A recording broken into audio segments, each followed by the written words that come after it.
कुंभ राशि बंधुगण मात्र किछि मुहूर्त मध्यरे आपण एपरी किछि शुणिबाकु जाउछंती जहा आपण आपणक समग्र जीवन रे केबे शुणी नथिबे।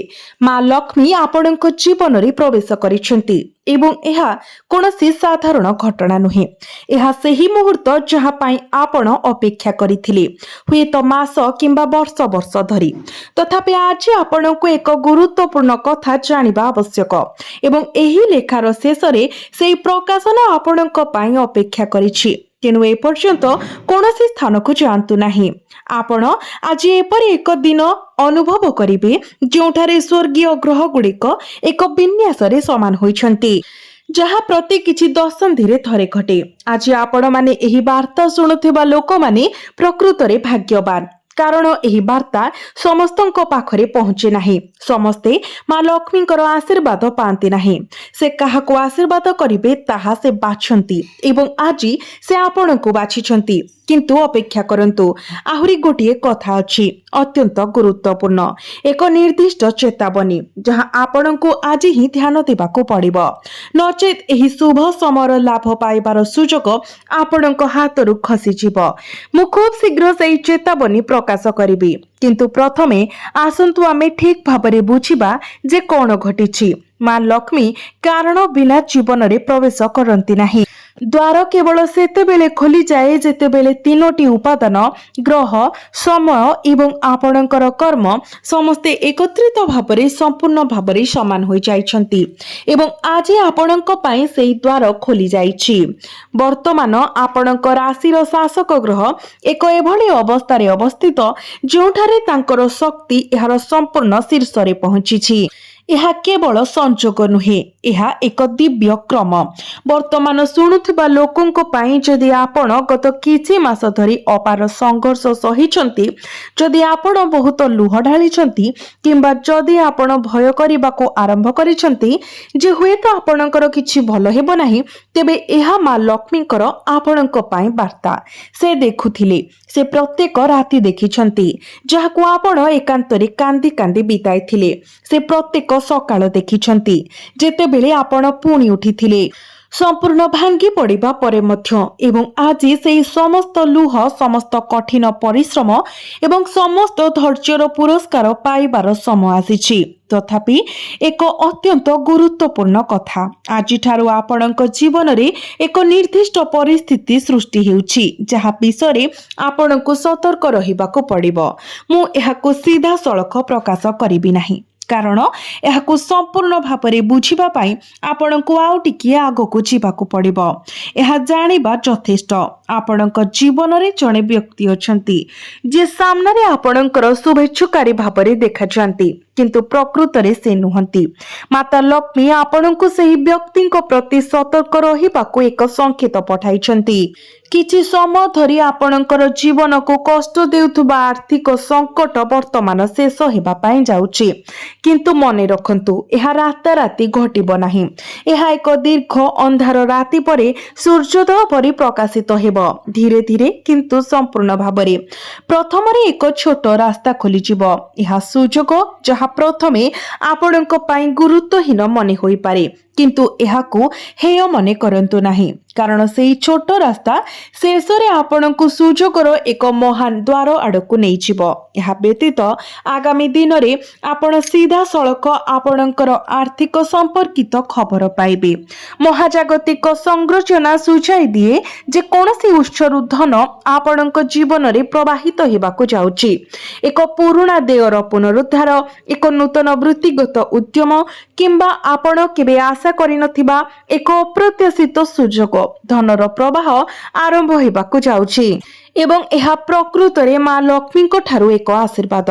जदि आपण वर्तमान एही वीडियो देखुछंती तेबे कमेंट बॉक्स रे जय मां लक्ष्मी अवश्य लिखंतु। बंधु माने आपणकर क्यारियर रे मध्य बहुत बड़ चमत्कार हेबा पाई जाउछि जहां आपणको क्षणिक भाबरे आश्चर्य करि पारे। वर्तमान नियुक्ति पाइथिबा व्यक्ति माने एक प्रमुख परिवर्तनर दिगंतरे अछंती। एही परिवर्तन अनिवार्य, किंतु भय करंतु नाही, कारण मां ଲକ୍ଷ୍ମୀଙ୍କର କୃପା ଦ୍ୱାରା ଘଟୁଥିବା ଯେକୌଣସି ପରିବର୍ତ୍ତନ ନିଶ୍ଚିତ ଭାବରେ ବୃହତ୍ତର ମଙ୍ଗଳ ପାଇଁ ହୋଇଥାଏ। କେତେକ ସମୟରେ ଆମେ ଏହି ମୁହୂର୍ତ୍ତରେ ଏପରି ପରିବର୍ତ୍ତନର ପ୍ରକୃତ ସ୍ୱରୂପକୁ ବୁଝିପାରୁନାହୁଁ। କେତେକ ସମୟରେ ଆମେ ଭୁଲବଶତଃ ସେଗୁଡ଼ିକୁ କ୍ଷତି ଭାବରେ ମଧ୍ୟ ବୁଝିଥାଉ, କିନ୍ତୁ ପରେ ଯେତେବେଳେ ଆପଣ ପଛକୁ ଫେରି ଦେଖନ୍ତି ଆପଣ ଅନୁଭବ କରିବେ ଯେ ଯାହା କ୍ଷତି ପରି ମନେ ହେଉଥିଲା ତାହା ବାସ୍ତବରେ ଆପଣଙ୍କର ସର୍ବୋତ୍ତମ ଆଶୀର୍ବାଦ ଥିଲା। ଆପଣଙ୍କ କାର୍ଯ୍ୟକ୍ଷେତ୍ରରେ ଆପଣଙ୍କ ପାଇଁ ପରିବର୍ତ୍ତନ ରହିଛି। ଆପଣଙ୍କ ପାଖକୁ ଏକ ନୂତନ ଦାୟିତ୍ୱ ଆସିବ କିମ୍ବା ଏକ ନୂତନ ସୁଯୋଗ ଖୋଲିବ ଏବଂ ଏହି ପରିବର୍ତ୍ତନ ସହିତ ଆପଣଙ୍କର ଆୟ ମଧ୍ୟ ବୃଦ୍ଧି ପାଇବାର ଦୃଢ଼ ସମ୍ଭାବନା ଅଛି। ତେଣୁ ଏହି ସୁଯୋଗକୁ ହାତଛଡ଼ା କରନ୍ତୁ ନାହିଁ। ଆପଣଙ୍କୁ ଏପରି ଏକ କାର୍ଯ୍ୟ କରିବାକୁ ପଡ଼ିବ ଯାହା ଆପଣ ହୁଏତ ଏପର୍ଯ୍ୟନ୍ତ କରିନାହାନ୍ତି। ବ୍ୟବସାୟ କ୍ଷେତ୍ରରେ ମଧ୍ୟ ଆପଣଙ୍କ ପାଇଁ ଏକ ବିଶେଷ ବାର୍ତ୍ତା ଅଛି। ଆପଣଙ୍କର ବ୍ୟବସାୟ ଏକ ନୂତନ ମୋଡ଼ ନେବା ପାଇଁ ଯାଉଛି। ଜଣେ ନିର୍ଦ୍ଦିଷ୍ଟ ବ୍ୟକ୍ତି ଆପଣଙ୍କ ଜୀବନରେ ପ୍ରବେଶ କରିବେ କିମ୍ବା ହୁଏତ ପୂର୍ବରୁ ଉପସ୍ଥିତ ଅଛନ୍ତି, ଯାହାଙ୍କ ପାଖରେ ଆପଣଙ୍କର ବ୍ୟବସାୟକୁ ଏକ ସମ୍ପୂର୍ଣ୍ଣ ନୂତନ ଦିଗରେ ନେଇଯିବାର ସମ୍ଭାବନା ଅଛି। ଏହି ବ୍ୟକ୍ତିଙ୍କ ଠାରୁ ଦୂରତା ରଖନ୍ତୁ ନାହିଁ। ସେ କ'ଣ କହୁଛନ୍ତି ଧ୍ୟାନ ଦେଇ ଶୁଣନ୍ତୁ, କାରଣ ମାତା ଲକ୍ଷ୍ମୀ ପ୍ରାୟତଃ ଜଣେ ମଣିଷ ବେଶରେ ତାଙ୍କର ଆଶୀର୍ବାଦ ପଠାନ୍ତି। ତଥାପି ଏଠାରେ ଏକ ପ୍ରତିବନ୍ଧକ ମଧ୍ୟ ଅଛି, ଏକ ପ୍ରତିବନ୍ଧକ ଯାହା ବାହ୍ୟ ପରିସ୍ଥିତିରୁ ନୁହେଁ ବରଂ ଭିତରରୁ ଉତ୍ପନ୍ନ ହୁଏ। ଏହା ଆପଣଙ୍କ ନିଜ ମନରୁ ଉତ୍ପନ୍ନ ହୁଏ ଏବଂ ଏହି ପ୍ରତିବନ୍ଧକ ପ୍ରକୃତରେ କ'ଣ ଯାହା ଅଟକି ରହିଛି ତାହା ଆଗକୁ ବଢ଼ିବାର ସମୟ ଆସିଛି। ଏକ ଆଲୋଚନା ବହୁଦିନ ଧରି ଅପେକ୍ଷା ଥିଲା ଶେଷରେ ଘଟିବ। ଭୁଲ ବୁଝାମଣା ମଧ୍ୟ ଦୂର ହେବ। ଯେଉଁମାନେ ବର୍ତ୍ତମାନ ଅବିବାହିତ, ଯେଉଁମାନଙ୍କ ଜୀବନରେ ସାଥୀ ନାହାନ୍ତି, ସେମାନଙ୍କ ପାଇଁ ମଧ୍ୟ ବାର୍ତ୍ତା ଅଛି। ଜଣେ ବ୍ୟକ୍ତି ଆପଣଙ୍କ ଜୀବନରେ ପ୍ରବେଶ କରିବା ପାଇଁ ଯାଉଛନ୍ତି, ଯିଏ ଆପଣ କଳ୍ପନା କରିଥିବା ସମସ୍ତ ଜିନିଷ ଠାରୁ ସମ୍ପୂର୍ଣ୍ଣ ଭିନ୍ନ ହେବେ। କିନ୍ତୁ ଯେତେବେଳେ ସେ ଆପଣଙ୍କର ଜୀବନରେ ପ୍ରବେଶ କରିବେ ଆପଣଙ୍କ ଜୀବନକୁ ସମ୍ପୂର୍ଣ୍ଣ ଭାବରେ ବଦଳାଇ ମୁହୂର୍ତ୍ତ ପାଇଁ ବିରାମ ନିଅନ୍ତୁ, ଏକ ଗଭୀର ନିଶ୍ୱାସ ନିଅନ୍ତୁ ଏବଂ ଆପଣଙ୍କ ହୃଦୟର ସ୍ୱର ଶୁଣନ୍ତୁ। ସେହି ସ୍ୱର ଆପଣଙ୍କୁ ସଠିକ ଦିଗରେ ମାର୍ଗଦର୍ଶନ କରିବ। ଆଜି ଆପଣଙ୍କ ପରିବାର ମଧ୍ୟରେ ଏକ ସମସ୍ୟା ଦେଖା ଦେଇପାରେ ଯାହା ପ୍ରଥମେ ଆପଣଙ୍କୁ କିଛି କଷ୍ଟ ଦେଇଥାଏ, କିନ୍ତୁ ବାସ୍ତବରେ ସେହି ସମସ୍ୟା ଆପଣଙ୍କ ଜୀବନରେ ଏକ ବଡ଼ ସଫଳତା ପାଇଁ ପଥ ପ୍ରଶସ୍ତ କରିବା ପାଇଁ ଧାର୍ଯ୍ୟ ହୋଇଛି। ହୁଏତ ଏକ ପୁରୁଣା ଅସମାହିତ ଘଟଣା ପ୍ରକାଶ ପାଇବ କିମ୍ବା କାହାର ଆଚରଣ ହଠାତ୍ ଅପ୍ରତ୍ୟାଶିତ ପରିବର୍ତ୍ତନ ହେବ। ଆପଣ ନିଜକୁ ଭାବୁଥିବେ ପୃଥିବୀରେ କ'ଣ ଘଟୁଛି, ତଥାପି ଏହା ଠିକ୍ ସେହି ମୋଡ଼ ଯାହା ଆପଣଙ୍କର ଭାଗ୍ୟକୁ ସମ୍ପୂର୍ଣ୍ଣ ଓଲଟାଇ ଦେବ। ଆପଣ ହୁଏତ ନିଜକୁ ପଚାରୁଛନ୍ତି କିପରି? କେବଳ ଟିକିଏ ଅଧିକ ସମୟ ଧରି ଅପେକ୍ଷା କରନ୍ତୁ। ସେହି ପ୍ରଶ୍ନର ଉତ୍ତର ତୁରନ୍ତ ପ୍ରକାଶିତ ହେବ ନାହିଁ, ବରଂ ରେଖା ତଳେ ଟିକିଏ ଆଗକୁ ଆସିବ। ଧ୍ୟାନ ଦେବା ପାଇଁ ଏକ ଅତ୍ୟନ୍ତ ଗୁରୁତ୍ୱପୂର୍ଣ୍ଣ ଚେତାବନୀ ଅଛି। ଯଦି ଆପଣ ଆଜି ଏକ ତରବର ନିଷ୍ପତ୍ତି ନେଇଛନ୍ତି, ବିଶେଷ କରି ଟଙ୍କା କିମ୍ବା ସମ୍ପର୍କ ବିଷୟରେ, ତେବେ ଏହା ଏକ ସୁଯୋଗ ହୋଇପାରେ ଯାହା ଆପଣଙ୍କ ହାତରୁ ଖସି ଯାଇପାରେ। ତେଣୁ ଆଜି ଆପଣଙ୍କର ମନକୁ ଶାନ୍ତ ରଖନ୍ତୁ, ପର୍ଯ୍ୟବେକ୍ଷଣ କରନ୍ତୁ ଏବଂ ସଠିକ ମୁହୂର୍ତ୍ତ ପାଇଁ ଅପେକ୍ଷା କରନ୍ତୁ। ଏବେ ଏକ ସଂକ୍ଷିପ୍ତ ପ୍ରଶ୍ନ, ଆପଣ କ'ଣ ବର୍ତ୍ତମାନ ଏକ ସ୍ୱପ୍ନ ଦେଖିଛନ୍ତି ଯେଉଁଥିରେ ପାଣି, ଏକ ପଥ କିମ୍ବା ଆପଣଙ୍କ ଅତୀତର କେହି ଦେଖା ଦେଇଥିଲେ? ଯଦି ହଁ, ତେବେ ଏହା କୌଣସି ସାଧାରଣ ସ୍ୱପ୍ନ ନଥିଲା, ଏହା ଏକ ସଂକେତ ଥିଲା ଏବଂ ଆଜି ସେହି ସଂକେତ ବାସ୍ତବତାରେ ପ୍ରକାଶିତ ହେବାକୁ ଯାଉଛି। ଏବେ ଆସନ୍ତୁ ତୃତୀୟ ଶୁଭ ଖବର ବିଷୟରେ ଜାଣିବା, କିନ୍ତୁ ଏହା ପୂର୍ବରୁ ଏପରି କିଛି ଅଛି ଯାହା ଆପଣ ଅଣଦେଖା କରିପାରନ୍ତି। ଆପଣଙ୍କ ପାଖରେ କେହି ଅଛନ୍ତି ଯିଏ ଚୁପଚାପ ଆପଣଙ୍କୁ ଦେଖୁଛନ୍ତି, ଆପଣଙ୍କ କଠିନ ପରିଶ୍ରମ ଏବଂ ଆପଣଙ୍କର ପ୍ରୟାସକୁ ଦେଖୁଛନ୍ତି ଏବଂ ସମ୍ପୂର୍ଣ୍ଣ ମୁହୂର୍ତ୍ତ ପାଇଁ ଅପେକ୍ଷା କରୁଛନ୍ତି। ଏହି ବ୍ୟକ୍ତି ଆଜି ଆପଣଙ୍କୁ ସହାୟତା ପ୍ରଦାନ କରିପାରିବେ। ଏବେ ଏଠାରେ ଏକ ଛୋଟ ମୋଡ଼ ଆସୁଛି। ଆପଣ ଭାବୁଥିବେ ଯେ ଏହା ସବୁର ଶେଷ, କିନ୍ତୁ ନା, ସବୁଠାରୁ ଗୁରୁତ୍ୱପୂର୍ଣ୍ଣ ଅଂଶ ଏପର୍ଯ୍ୟନ୍ତ ଆସିବାକୁ ବାକି ଅଛି। ତୃତୀୟ ଶୁଭ ଖବର ଆପଣଙ୍କ ଜୀବନର ସେହି ଦିଗକୁ ପରିବର୍ତ୍ତନ କରିବ ଯାହାକୁ ଆପଣ ସବୁଠାରୁ ଗଭୀର ଭାବରେ ଅନୁଭବ କରୁଛନ୍ତି। ଆପଣଙ୍କର ହୃଦୟ, ଆପଣଙ୍କର ପ୍ରେମ ଜୀବନ, ଆପଣଙ୍କର ସମ୍ପର୍କ ଏବଂ ସେହି ବିଶେଷ ବ୍ୟକ୍ତି ଯିଏ ଆପଣଙ୍କର ଚିନ୍ତାଧାରା ମଧ୍ୟରେ କୌଣସି ସ୍ଥାନରେ ଲୁଚି ରହିଛନ୍ତି। ଆଜି ସନ୍ଧ୍ୟା କିମ୍ବା ଆଜି ରାତିରେ କୌଣସି ସମୟରେ ଏକ ନିର୍ଦ୍ଦିଷ୍ଟ ମୁହୂର୍ତ୍ତ ଆସିବ ଯେତେବେଳେ ଆପଣ ହଠାତ୍ କାହା ପାଇଁ ଏକ ତୀବ୍ର ଆଗ୍ରହ ଅନୁଭବ କରିବେ କିମ୍ବା ହୁଏତ ସେହି ବ୍ୟକ୍ତି ସିଧାସଳଖ ଆପଣଙ୍କ ସହିତ ଯୋଗାଯୋଗ କରିବେ। ଏହା କେବଳ ସଂଯୋଗ ହେବ ନାହିଁ, ଏହା ଶକ୍ତିର ଆକର୍ଷଣ ହେବ। ତଥାପି ଧ୍ୟାନ ଦିଅନ୍ତୁ, କାରଣ ଏଠାରେ ଏକ ଲୁକ୍କାୟିତ ସଂକେତ ଅଛି। ଯଦି ଆପଣ ସେହି ମୁହୂର୍ତ୍ତରେ ଆପଣଙ୍କ ହୃଦୟର କଥା ଶୁଣିବାରେ ବିଫଳ ହୁଅନ୍ତି, ତେବେ ଏହି ସୁଯୋଗ ଆଉ ଆସିବ ନାହିଁ। ଯଦି ଆପଣ ଏହି ସମୟରେ ମଧ୍ୟ ଦେଖୁଛନ୍ତି, ତେବେ ଆପଣ ପ୍ରକୃତରେ ସେହି ଚୟନିତ ଲୋକଙ୍କ ଗୋଷ୍ଠୀର ଅଂଶ ଯେଉଁମାନଙ୍କ ପାଇଁ ଏହି ବାର୍ତ୍ତା ଉଦ୍ଦିଷ୍ଟ ଥିଲା। ପୁଣି ଥରେ କିଛି ଅଦ୍ଭୁତ କଥା କିନ୍ତୁ ସମ୍ପୂର୍ଣ୍ଣ ସତ୍ୟ। ଆଜି ରାତିରେ ଶୋଇବା ପୂର୍ବରୁ ଏକ ଚିନ୍ତା ଆପଣଙ୍କ ମନକୁ ଆସିବ। ଏହା ଏକ କ୍ଷଣସ୍ଥାୟୀ ଚିନ୍ତା ହେବ ଯାହା ଆପଣଙ୍କୁ ସେତେବେଳେ ସମ୍ପୂର୍ଣ୍ଣ ସାଧାରଣ ମନେ ହୁଏ। ତଥାପି ସେହି ଚିନ୍ତା ଆଗାମୀ 7 ଦିନ ମଧ୍ୟରେ ଆପଣଙ୍କ ଜୀବନର ସମ୍ପୂର୍ଣ୍ଣ ଗତିପଥକୁ ପରିବର୍ତ୍ତନ କରିବାର ଶକ୍ତି ରଖେ। ଆପଣଙ୍କୁ କେବଳ ଏହା ନିଶ୍ଚିତ କରିବାକୁ ପଡ଼ିବ ଯେ ଆପଣ ଏହାକୁ ଅଣଦେଖା କରିବେ ନାହିଁ। ଏବଂ ବର୍ତ୍ତମାନ ମୁଁ ଏପରି କିଛି ପ୍ରକାଶ କରିବାକୁ ଯାଉଛି ଯାହା ଆପଣଙ୍କୁ ବହୁତ ଭଲ ଭାବରେ ହଲାଇପାରେ। ଆଜି କେବଳ ଶୁଭ ଖବରର ଦିନ ନୁହେଁ, ଏହା ଗୁପ୍ତ ରହସ୍ୟର ମଧ୍ୟ ଦିନ। ଏକ ଗୁପ୍ତ କଥା ଅଛି ଯାହା ଆପଣଙ୍କ ନିଜ ଘର ସହିତ ଘନିଷ୍ଠ ଭାବରେ ଜଡ଼ିତ ଏବଂ ଯଦି ଆପଣ ଏହାକୁ ଠିକ ସମୟରେ ବୁଝିପାରନ୍ତି, ତେବେ ଆପଣ ପ୍ରକୃତରେ ବହୁତ ଉଚ୍ଚତାକୁ ଉଡ଼ିପାରିବେ। କିନ୍ତୁ ସେହି ଗୁପ୍ତ କଥା କ'ଣ ତାହା ଆବିଷ୍କାର କରିବା ପାଇଁ ଆପଣଙ୍କୁ ଆଉ ଟିକେ ଅପେକ୍ଷା କରିବାକୁ ପଡ଼ିବ, କାରଣ କାହାଣୀର ସବୁଠାରୁ ଗୁରୁତ୍ୱପୂର୍ଣ୍ଣ ଅଂଶ ଏପର୍ଯ୍ୟନ୍ତ ପ୍ରକାଶିତ ହୋଇନାହିଁ। ଆଗକୁ କ'ଣ ଅଛି ତାହା ଏପରି କିଛି ଯାହା ଆପଣ ହୁଏତ କେବେ କଳ୍ପନା ମଧ୍ୟ କରିନାହାନ୍ତି। ତଥାପି ମୁଁ ଏବେ ଯାହା ପ୍ରକାଶ କରିବାକୁ ଯାଉଛି ତାହା ଆପଣଙ୍କୁ ଆପଣଙ୍କ ମୂଳରୁ ଦୋହଲାଇ ଦେଇପାରେ, କାରଣ ଆପଣ ଏପର୍ଯ୍ୟନ୍ତ ଯାହା ଶୁଣିଛନ୍ତି ତାହା କେବଳ ପ୍ରସ୍ତାବନା ଥିଲା। ପ୍ରକୃତ ଖେଳ ଏବେ ଆରମ୍ଭ ହୁଏ। ଭଲ ଭାବରେ ଶୁଣନ୍ତୁ। ଆଜି ଅପରାହ୍ନ ଏବଂ ଆଜି ସନ୍ଧ୍ୟା ମଧ୍ୟରେ ସମୟର ଏକ ନିର୍ଦ୍ଦିଷ୍ଟ ଦିଗ ଆସିବ ଯେତେବେଳେ ଆପଣ ଅନୁଭବ କରିବେ ଯେପରି ସବୁକିଛି ହଠାତ୍ ବଦଳି ଯାଉଛି। ଏହା ଏପରି ଅନୁଭବ ହେବ ଯେପରି ଏକ ଅଦୃଶ୍ୟ ଶକ୍ତି ଆପଣଙ୍କୁ ଧୀରେ ଧୀରେ ଏକ ନୂତନ ଦିଗକୁ ଟାଣି ନେଉଛି ଏବଂ ଏହା ହେଉଛି ସେହି ସଠିକ ମୁହୂର୍ତ୍ତ ଯେବେଠାରୁ ଆପଣଙ୍କର ଭାଗ୍ୟର ପ୍ରକୃତ ମୋଡ଼ ଆରମ୍ଭ ହୁଏ। ତଥାପି ଏଠାରେ ଏକ ସ୍ମାରକୀ ପ୍ରଶ୍ନ ଉଠୁଛି, ଆପଣ କ'ଣ ଏହି ମୋଡ଼କୁ ଚିହ୍ନିବେ ନା ଆପଣ ଏହାକୁ ଅଣଦେଖା କରିବେ? କାରଣ ଏହା ପ୍ରାୟତଃ ଘଟେ ନାହିଁ। ଆମେ ଅଜାଣତରେ ସୂକ୍ଷ୍ମ ଛୋଟ ସଂକେତ ଗୁଡ଼ିକୁ ଅଣଦେଖା କରି ମହାନ ମହତ୍ୱାକାଂକ୍ଷା ପଛରେ ଗୋଡ଼ାଉ। ତଥାପି ଆଜି ସେହି ଅତି ସୂକ୍ଷ୍ମ ସଂକେତ ଆପଣଙ୍କର ସର୍ବୋତ୍ତମ ସୁଯୋଗ ପ୍ରମାଣିତ ହୋଇପାରେ ଏବଂ ଆପଣ ପଚାରନ୍ତି ଆପଣ ଏହି ସଂକେତକୁ କେଉଁଠାରୁ ପାଇବେ? ଉତ୍ତର ଶୁଣି ଆପଣ ଆଶ୍ଚର୍ଯ୍ୟ ହେବେ। ଏହା ଆପଣଙ୍କ ନିଜ ଘର ଭିତରେ ଲୁଚି ରହିଛି। ଏହା ଏକ ସାଧାରଣ କଥାବାର୍ତ୍ତା ସମୟରେ, ଏକ ଫୋନ କଲ୍ ମାଧ୍ୟମରେ କିମ୍ବା ହୁଏତ ଏପରି ବ୍ୟକ୍ତିଙ୍କର କଥାରେ ଦେଖାଯାଇପାରେ ଯାହାଙ୍କ ଠାରୁ ଆପଣ ସାଧାରଣତଃ ବହୁତ କମ୍ ଆଶା କରନ୍ତି। ଆପଣ ଭାବିପାରନ୍ତି ଏହା କାହିଁକି ଏତେ ଗୁରୁତ୍ୱପୂର୍ଣ୍ଣ? ଧ୍ୟାନର ସହିତ ଶୁଣନ୍ତୁ, କାରଣ ଏହା ସେହି ମୁହୂର୍ତ୍ତ ଯେତେବେଳେ ବ୍ରହ୍ମାଣ୍ଡ ଆପଣଙ୍କ ପାଇଁ ଏକ ପଥ ଆଲୋକିତ କରିବ ଏବଂ ଯଦି ଆପଣ ସେହି ପଥ ଅନୁସରଣ କରିବାକୁ ବାଛନ୍ତି, ତେବେ ଆଗାମୀ 3 ମାସ ମଧ୍ୟରେ ଆପଣଙ୍କର ସମ୍ପୂର୍ଣ୍ଣ ପରିସ୍ଥିତି ବଦଳିଯିବ।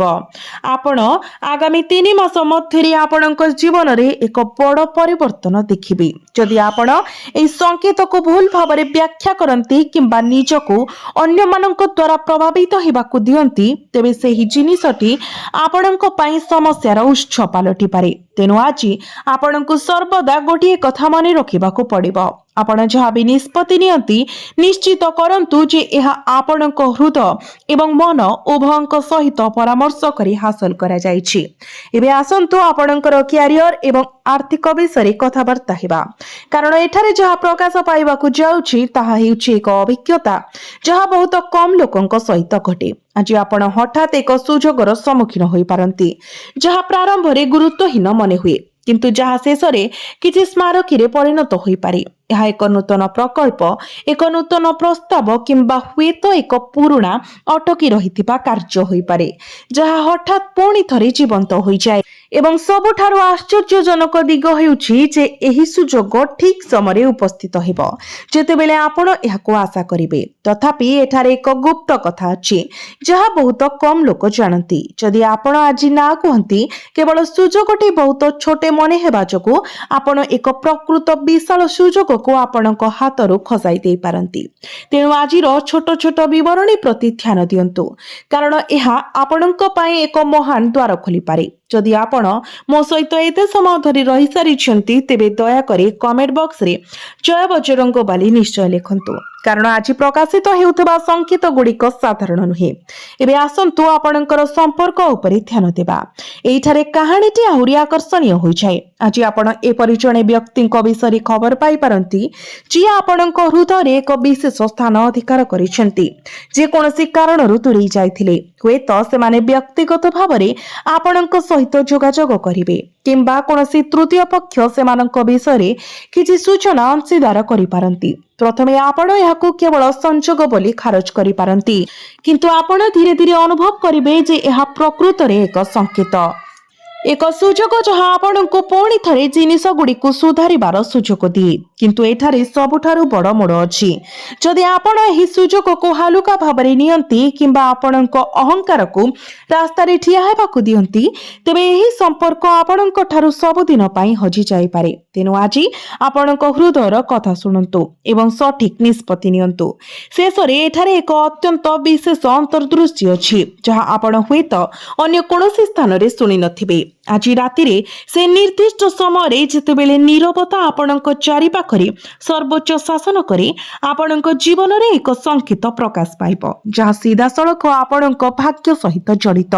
ଏହା ଏକ ସ୍ୱପ୍ନ, ହଠାତ୍ ଚିନ୍ତା କିମ୍ବା ହୁଏତ କିଛି ଯାହା ଆପଣଙ୍କୁ ମୂଳ ପର୍ଯ୍ୟନ୍ତ ହଲାଇ ଦିଏ। ଏବଂ ଏହା ସେହି ମୁହୂର୍ତ୍ତ ହେବ ଯେତେବେଳେ ଆପଣଙ୍କୁ ଏକ ନିଷ୍ପତ୍ତି ନେବାକୁ ପଡ଼ିବ। ଆପଣ ହୁଏତ ଭାବୁଥିବେ କେଉଁ ନିଷ୍ପତ୍ତି? କେବଳ ଟିକେ ଅଧିକ ଧୈର୍ଯ୍ୟ ରଖନ୍ତୁ, କାରଣ ସେହି ଉତ୍ତର ଏପର୍ଯ୍ୟନ୍ତ ପ୍ରକାଶିତ ହେବ ନାହିଁ, ବରଂ ଶେଷ ଆଡ଼କୁ।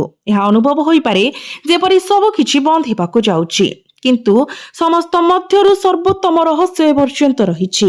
ଏହା ଆପଣଙ୍କ ନିଜ ଘର, ଆପଣଙ୍କ ନିଜ ପ୍ରିୟଜନ ଏବଂ ଆପଣଙ୍କ ନିଜ ଭାଗ୍ୟ ସହ ଜଡ଼ିତ ଏକ ରହସ୍ୟ। ଏବଂ ଯେତେବେଳେ ଏହା ଶେଷରେ ପ୍ରକାଶିତ ହୁଏ, ଆପଣ ନିଜେ ଘୋଷଣା କରିବେ, ସତରେ ଆଜି କିଛି ଅସାଧାରଣ ଘଟଣା ଘଟିଛି। କିନ୍ତୁ ସେହି ମୁହୂର୍ତ୍ତ ଆସିବା ପୂର୍ବରୁ ସତର୍କତାର ଏକ ସଂକ୍ଷିପ୍ତ ଶବ୍ଦ। ଆଜି କାହା ଉପରେ ଅନ୍ଧବିଶ୍ୱାସ କରନ୍ତୁ ନାହିଁ, ବିଶେଷ କରି ଯେ କେହି ହଠାତ୍ ଅତ୍ୟଧିକ ମଧୁର କିମ୍ବା ମନୋରମ କାର୍ଯ୍ୟ କରିବାକୁ ଆରମ୍ଭ କରେ। ସେମାନଙ୍କ ପ୍ରତି ସତର୍କ ରୁହନ୍ତୁ, କାରଣ ପ୍ରତ୍ୟେକ ହସ ସତ୍ୟକୁ ଲୁଚାଇ ରଖେ ନାହିଁ। ଯଦି ଆପଣ ଏହି ଚେତାବନୀକୁ ଅବମାନନା କରିବାକୁ ବାଛନ୍ତି, ତେବେ ଆପଣଙ୍କର ଖୁସି କ୍ଷଣିକ ପାଇଁ ଅଟକି ଯାଇପାରେ। ତଥାପି ଭୟଭୀତ ହୁଅନ୍ତୁ ନାହିଁ, କାରଣ ଏକ ଶକ୍ତିଶାଳୀ ଶକ୍ତି ଆପଣଙ୍କ ପାଖରେ ଠିଆ ହୋଇଛି, ଯେକୌଣସି ପ୍ରତିକୂଳ ପରିସ୍ଥିତିରେ ଆପଣଙ୍କୁ ମାର୍ଗଦର୍ଶନ କରିବାକୁ ସକ୍ଷମ। ଆପଣଙ୍କୁ କେବଳ ଏହାର ସଂକେତ ଗୁଡ଼ିକୁ ବୁଝିବାକୁ ପଡ଼ିବ। ସେହି ମୁହୂର୍ତ୍ତ ବର୍ତ୍ତମାନ ନିକଟତର ହେଉଛି ଯେତେବେଳେ ଆପଣଙ୍କର ତୃତୀୟ ଶୁଭ ଖବରର ପ୍ରକୃତ ସ୍ୱରୂପ ପ୍ରକାଶିତ ହେବ। ଆପଣଙ୍କ ଜୀବନରେ ଏକ ପ୍ରମୁଖ ପରିବର୍ତ୍ତନ ଯାହା ଆପଣଙ୍କ ହୃଦୟ, ଆପଣଙ୍କ ଘର ଏବଂ ଆପଣଙ୍କର ଭବିଷ୍ୟତକୁ ସହଜରେ ଏକତ୍ର କରିବ। ଏହା ଏକ ନୂତନ ସମ୍ପର୍କର ଆରମ୍ଭ ହୋଇପାରେ, କିମ୍ବା ହୁଏତ ଏକ ବିଦ୍ୟମାନ ବନ୍ଧନ ହଠାତ୍ ମଜବୁତ ହେବ। ଏହା ସମ୍ଭବ ଯେ ଏକ ପାରିବାରିକ ମାମଲା ଏପରି ଭାବରେ ସମାଧାନ ହେବ ଯାହା ଆପଣଙ୍କ ଘରକୁ ଆନନ୍ଦରେ ପରିବେଶରେ ପରିପୂର୍ଣ୍ଣ କରିବ। ଏହା ବ୍ୟତୀତ ଯଦି ଆପଣ କାମ କିମ୍ବା ଆର୍ଥିକ ବିଷୟରେ ଚିନ୍ତିତ ଅଛନ୍ତି, ତେବେ ଏଠାରେ ଆପଣଙ୍କ ପାଇଁ ମଧ୍ୟ ଏକ ଗୁରୁତ୍ୱପୂର୍ଣ୍ଣ ସଂକେତ ଅଛି। ଏହି ରାତିର ପରବର୍ତ୍ତୀ ଦିନଗୁଡ଼ିକରେ ଆପଣଙ୍କ ପାଇଁ ଏକ ଆର୍ଥିକ ରାସ୍ତା ଖୋଲିଯିବ ଯାହା ଧୀରେ ଧୀରେ ଆପଣଙ୍କୁ ସ୍ଥିରତା ଆଣିବ। ଏବଂ ଏହି ସବୁ କିଛି ଆଜି ରାତିରେ ଆପଣ ନେଇଥିବା ସେହି ଛୋଟ ନିଷ୍ପତ୍ତିରୁ ଆରମ୍ଭ ହେବ। ଏବେ କିଛି ସମୟ ପାଇଁ ସ୍ଥଗିତ ରୁହନ୍ତୁ ଏବଂ ନିଜକୁ ପଚାରନ୍ତୁ, ଆପଣ କ'ଣ ସେହି ପରିବର୍ତ୍ତନ ପାଇଁ ପ୍ରସ୍ତୁତ? କାରଣ ସତ୍ୟ ହେଉଛି ଯେ ସମସ୍ତେ ସୁଯୋଗ ପାଆନ୍ତି, କିନ୍ତୁ ବହୁତ କମ୍ ଲୋକ ପ୍ରକୃତରେ ସେମାନଙ୍କୁ ଚିହ୍ନି ପାରନ୍ତି। ଏବଂ ଆପଣ ସେହି ବିଶେଷ କିଛି ଲୋକଙ୍କ ମଧ୍ୟରୁ ଜଣେ ହୋଇପାରନ୍ତି। ଯଦି ଆପଣ ସେହି ସୁଯୋଗକୁ ଚିହ୍ନି ପାରନ୍ତି, ତେବେ କୌଣସି ବି ଶକ୍ତି ଆପଣଙ୍କୁ ସଫଳତା ପାଇବାରୁ ଅଟକାଇ ପାରିବ ନାହିଁ। ଆଜି ରାତିରେ ଯେତେବେଳେ ସବୁକିଛି ନୀରବ ହୋଇଯିବ ଏବଂ ଆପଣ ନିଜକୁ ଏକୁଟିଆ ପାଇବେ, ଆପଣଙ୍କ ମନରେ ଏକ ଉଲ୍ଲେଖନୀୟ ସ୍ପଷ୍ଟ ଚିନ୍ତାଧାରା ଉଭା ହେବ। ଏହା ଏକ ଚିନ୍ତାଧାରା ହେବ ଯାହା ପ୍ରାରମ୍ଭରେ ଗୁରୁତ୍ୱହୀନ ମନେ ହୁଏ, तथापि ଏହା ଆପଣଙ୍କ ଜୀବନର ସବୁଠାରୁ ଗୁରୁତ୍ୱପୂର୍ଣ୍ଣ ନିଷ୍ପତ୍ତି ହେବାର ସମ୍ଭାବନା ରଖେ ଏବଂ ଏହା ଠିକ୍ ଏହି ସ୍ଥାନରେ ଅନେକ ଲୋକ ଭୁଲ କରନ୍ତି। ସେମାନେ ସେହି ଚିନ୍ତାଧାରାକୁ ଖାରଜ କରନ୍ତି